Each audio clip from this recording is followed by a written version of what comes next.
Salvage, a story by user Rantarian. Chapter 18, Fireworks. Adrian Saunders always took a particular hunter vessel when the time came to restock his food supplies, and had come to call it the shopping trolley. There was really no reason why it had initially been this ship, excepting perhaps that it had been closest to the edge of the flight deck, but hunter vessels were equipped for hauling large amounts of meat, and had the facilities available to let them keep it fresh.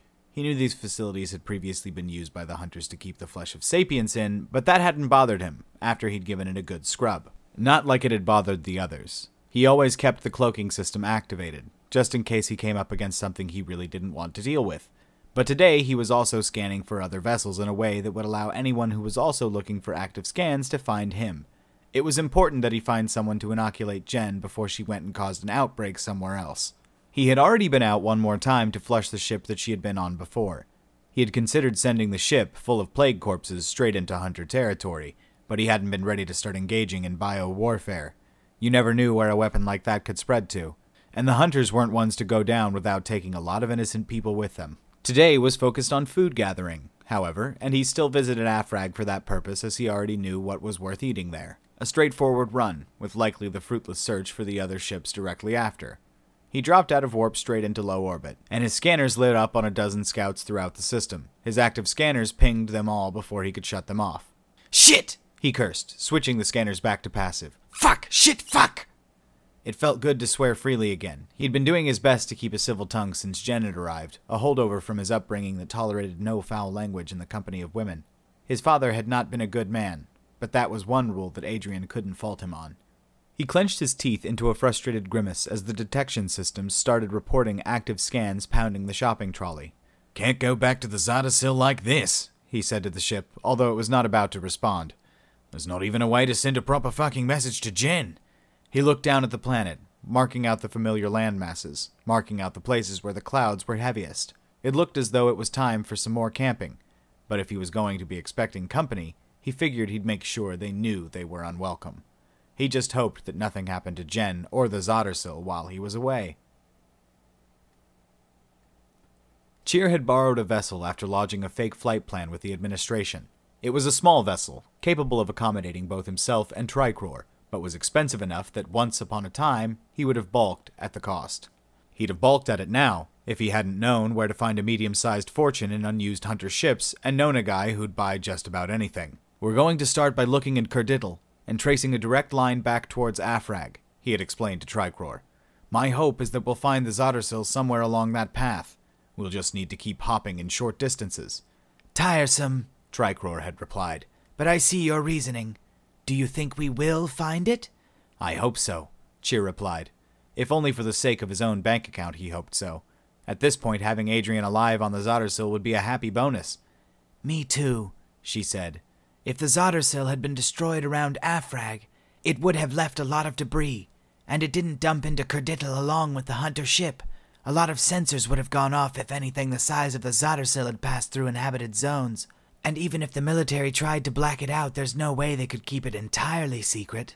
"So my hope is that the Zardasil stopped somewhere on the same route, and remains in one piece," Cheer continued. "We'll either find the Zardasil, a Zardasil-sized debris field, or nothing." "And if we find nothing?" Tricor asked. "Then we've wasted our effort," Cheer said grimly. "I know nowhere has put out notices of detecting an object of that size, so that would mean it's gone somewhere in uncontrolled space outside of scanning networks. Out here, there's no end to the possibilities." "And if we find the Zardasil?" Tricor asked. "What's the plan?" "We'll land and tell Adrian that people are coming to take his ship from him," Cheer explained bluntly. "You think he'll be happy to see us?" Tricor asked. "We didn't exactly leave in the best way." "Adrian is not a fool," Cheer told her. "He won't hurt us, although he may be a touch belligerent, or perhaps a bit smug. Clearly we were incorrect in that the Zardasil had no hope of ever moving again." "What do you think he's doing right now?" she asked Cheer. "I'd bet he'd be building more weapons." "He's probably doing something stupid," Cheer replied, "since we're not there to stop it." Adrian was doing something stupid.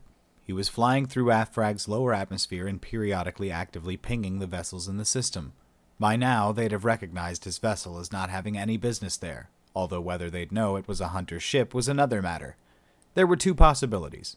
Either they'd leave him well enough alone, in which case he'd know he could warp out and take a roundabout way back to the Zottersill, which, now that he thought about it, was what he should have done as soon as he saw them all, or they'd follow him down to the surface in the attempt to take him out, and he'd have to hope they were as completely fucking useless on a death world as Cheer had been that first time. Right now, the ship was shuddering as he was flying it through a heavy rainstorm, en route to get just ahead of it in order to land. The eyes in the sky would know the general vicinity of his landing zone, but they wouldn't know his location well enough to paint it from orbit. He set the ship down on a flat plane just before the storm hit. Passive scanners were already picking up objects entering geosynchronous orbit above him. Such a fucking idiot, he said to himself. Some days he really did wonder how he managed to put his trousers on in the morning. Oh well, at least if I'm going to get killed, I'll make it fucking entertaining. Dominion Cruiser Yroll, geosynchronous orbit of Deathworld. Shipmaster Durzik surveyed the Deathworld below him, taking into view the roiling mass of clouds that were surging steadily toward the last contact point they'd had on the unknown craft. Have we got an ID on that ship class yet? He asked, turning to his systems crew, and paused as he saw the looks on their faces. What is it? The most likely match is a hunter craft, Systems Superior Clicklets reported. As to why it was behaving in that way, I cannot possibly hazard a guess. It may be a trap, one of his subordinates suggested, earning a hiss from Clicklets to inform him to keep his mouth shut. It might be, Durzik agreed. I've never heard of hunters doing anything like that, however. With all due respect, sir, Clicklets said, I haven't heard of a hunter ship being piloted by a Kortai either. There may be something going on down there that we need to deal with. I don't doubt that there is, Systems Superior, Durzik replied irritably. I hesitate, however, to send a force down onto a death world after an unknown target. I do not think so little of my people's lives as to throw them away in such a manner. We can't just... Clicklets started again, stopping only as his shipmaster eyed him venomously. I will send down a few soldiers in a scout, Shipmaster Durzik decided. They will find the vessel, and when they have found it, they will mark it as a target for orbital bombardment. I do not want to risk more out there than we already have. Zottersill. Jennifer Delaney was busy cleaning. There was a lot to do. Adrian had certainly not lied about that. She'd have to ask him why there was a bucket of dried-out shit in a prison room, and she could see that this would be the kind of work that may take days or weeks to complete. Obviously, there had been the 65 million years without any form of cleaning, but aside from that, Adrian had a tendency to make enormous messes and not clean them up. If she was going to be stuck out here with him, that was going to have to be one habit she broke him of. She wasn't his wife, and she wasn't his mum, and there was no way in all of heaven and earth that she'd be doing whatever passed for his laundry. If he thought anything different, that man had another thing coming. The rest she could understand. It wasn't as though he had ever seemed to be simply taking a moment to relax when he wasn't eating. There was always some work being done, be it hunting for food, cooking that food, or repairing the 1,000,001 things that were undoubtedly wrong with the ships. It was, to her mind, fairly astounding that he was even capable of doing anything with the ships. He had not exactly struck her as the sort of man who thinks with his head, given all his muscles and perfect physique. Jennifer Delaney forced herself to think of something else. She knew she was attracted to him. That had been the case since she'd gotten an eyeful of him hard at work and straining his wonderful muscles, and she suspected that he'd glanced away from her before she'd caught him looking a few times. She also knew that she wasn't about to start a relationship with a man just because he was the last possible prospect in a hopeless universe. Although, as reasons went, she shook her head. No, that would just be mad. What would happen if it didn't work out? As it was almost but not entirely certain to. Would they just part ways with, oh well, it didn't work out, maybe I'll see you around sometime, and leave it at that? There was every possibility that he was the last other human she would ever meet, and she wasn't about to mess that up by complicating things. Scratching that particular itch just wasn't worth it. She sighed as she scrubbed. It certainly would have been nice, though. Think about something else, Jen, she told herself. Like the fat old bloke in marketing. Not attractive at... She was interrupted by the Zottersill's alarms going off as a Saurian voice provided some sort of message. She didn't need to understand it to know that something was wrong. She froze where she was, like a deer in the headlights, alone on an ancient dinosaur spaceship with all sorts of unintelligible alerts going off. Oh, shit biscuits! Afrag. The subtropical rain was wet, warm, and heavy. and an absolutely wonderful sensation to a man who'd spent his last few months washing out of a bucket. Adrian roamed the cloud-shadowed darkness of the alien forest that edged the plain where the shopping trolley had landed. Over the thunder, he could hear the sound of spacecraft. It looked as though they had at least gone so far as to start sweeping the area by air, but they couldn't have had any sort of success yet. If they'd found the Hunter vessel, he was confident they would have hit it from orbit. That's what he would have done, and he didn't expect they were all as thick as each other.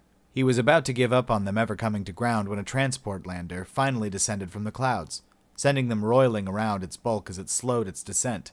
It splashed down in the mire where the water of the plains ran off onto lower ground, just about the worst place they could have picked to land. Just about the best place they could have picked if you were Adrian. He worked his way through the forest, drawing closer and closer to the sound of urgent, angry voices shouting above the roar of the rain and thunder. He slipped into cover behind a deadfall that dropped from forest to murk, and peered out from behind the debris. Several aliens were standing around in the mud, clearly about as fucking pissed off as they could be at this state of affairs. 8 outside of the craft, he mumbled to himself. Likely to be a couple more inside. He figured he'd wait until the guys outside had moved off on whatever adventure they intended, then work his way in to attack the landing ship itself. From there, he could get creative. The guys on the ground appeared to finally give up shouting in disgust, and moved off as a commendably tightly formed unit in the direction of the plains and higher ground. They weren't complete idiots, and if left to their own devices, they'd probably locate the shopping trolley. Adrian grinned evilly to himself. They'd be distracted long before that ever happened. He dropped down into the muck once they'd moved out of view, then engaged the hoversuit. With that, he was able to float a small distance above the surface of the mire, and with a small amount of propulsion, he could drift, mostly unseen, towards the landing craft. He was there within a few minutes, with no sign of any alarm having been raised, and was pleased to find that they'd left the hatch door down as a result of it being half submerged upon opening. No wonder the away party had been so mad. He didn't even need to try as he slipped inside. The alarm went off and 2 aliens, more of the blue fucking giraffes, the Rickle Pickle, if he recalled the name of their species correctly, spun to face him. Their faces were masks of pure horror as they laid eyes on him, although he supposed he must look more like the monster of the Black Lagoon at this point than any sapient being. "Right, you tall fucksticks," he said, enjoying their reaction as they realized he was intelligent. "I've got 2 options for you." They drew on him and fired their kinetic pulse guns. The shots felt like slaps on his wet skin. "First option," he continued as their horror visibly mounted, "I kill the absolute shit out of both of you." They fired again, more half-heartedly this time as he advanced on them. The shots hurt slightly more as he moved closer, but Adrian had been in too many brutal fights to even pay them much notice. "Second option," he said, now pointing his own gun at the nearest of the 2. "You do one thing for me, and I let you go." Dominion Cruiser Itras, Geosynchronous Orbit of Deathworld. Lander is returning from surface at high speed, reported System Superior Clicklets. They did not report any engagement with the enemy. Shipmaster Durzik looked at the console, his face contorting into thoughtful consideration. "They may be fleeing hunters. Try and get them on the link. How long before they connect with us?" 30 seconds, replied Clicklets with some confusion. That was an awfully fast return from planetside, even from a death world with a possible hunter infestation. "I don't see anything chasing them." Durzik looked troubled. "Get them on link." "They're not answering," Clicklets replied. "Could it be full of hunters?" "Deny it, Doc, until we're sure," Durzik commanded. "I won't have—" He was cut short by the impact of a landing pod ramming through the docking bay. The ship shuddered violently as the inertia system fought to reduce the vibrations.